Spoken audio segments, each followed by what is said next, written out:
There's this pretty famous detransitioner named Neeza Powers, and his real name is Thomas. And he has been around all the Christian podcasts in the past year because he wanted to start his journey documenting of becoming a Christian. So he documented being day one, I'm going to church, one of this to that. And it seemed like he was actually doing pretty well detransitioning from being a woman, which you can't physically do that. But in his mind, he was. And so he's got long hair.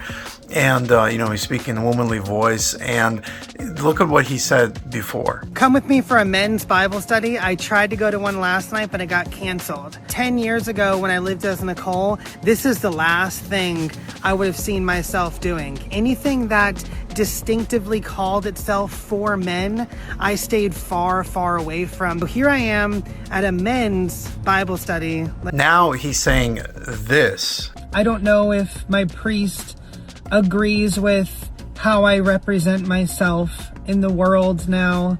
I couldn't hate myself any longer.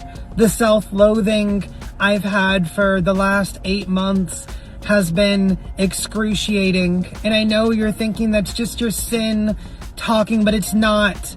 This is me talking, and I have a hard time understanding how what I look like and what I wear is a sin in the eyes of God. I don't think it is. I think that me following the greatest commandment to love the Lord with all of your heart is more important. I think that God looks at the heart while people look at the outward. So the question is Neeza Powers have been a fraud all this time?